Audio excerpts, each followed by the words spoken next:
Elton John était déjà entré dans l'histoire, mais il vient de récidiver. Avec sa tournée d'adieu, qui lui a permis d'engranger plusieurs millions de dollars. L'artiste détient le record absolu de la tournée la plus lucrative de tous les temps aux États-Unis. Depuis le mois de septembre 2018, le grand Elton John traverse les 4 coins du monde pour sa tournée d'adieu tant attendue. Souvenez-vous, au mois de janvier 2019, le chanteur avait annoncé vouloir se retirer de la scène après cette même tournée de près de 400 dates à travers le monde. Alors qu'elle aurait dû se dérouler sur 3 ans, jusqu'à la fin de l'année 2021, la tournée a finalement été interrompue en raison du Covid-19 et d'une blessure à la hanche.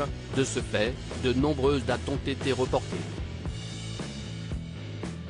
Elton John devait se produire pour la dernière fois dans la capitale en octobre 2021, mais le show a finalement été déplacé au mois de juin 2023.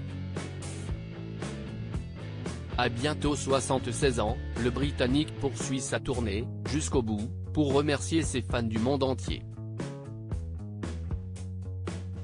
Malheureusement, Elton John a été touché par une terrible nouvelle au mois de décembre dernier. Sa tante, âgée de 95 ans, est décédée. Une annonce déchirante pour l'artiste, qui peut compter sur le soutien de ses fans pour lui remonter le moral. Une tournée à 9 chiffres. Bonne nouvelle cette fois pour Elton John, sa tournée d'adieu baptisée Farewell Yellow Brick Road est entrée dans le livre des records. Cette dernière a rapporté plus de 700 millions de dollars à travers le monde. Selon nos confrères de Burchard, l'artiste a vendu 4,8 millions de places sur 263 concerts pour une recette de 721 millions de dollars. De gros chiffres, qui pourraient bien dépasser ceux de U2, avec la tournée 360 degrés à 740 millions, mais aussi Ed Sheeran et ses 776 millions avec la tournée Divide.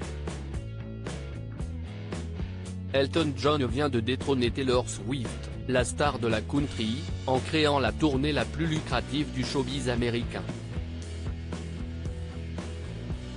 À moins qu'elle ne récupère son trophée. L'interprète de I Am Still Standing cumule 490 millions de dollars avec 163 dates aux États-Unis. Bien évidemment, ces chiffres représentent la recette globale.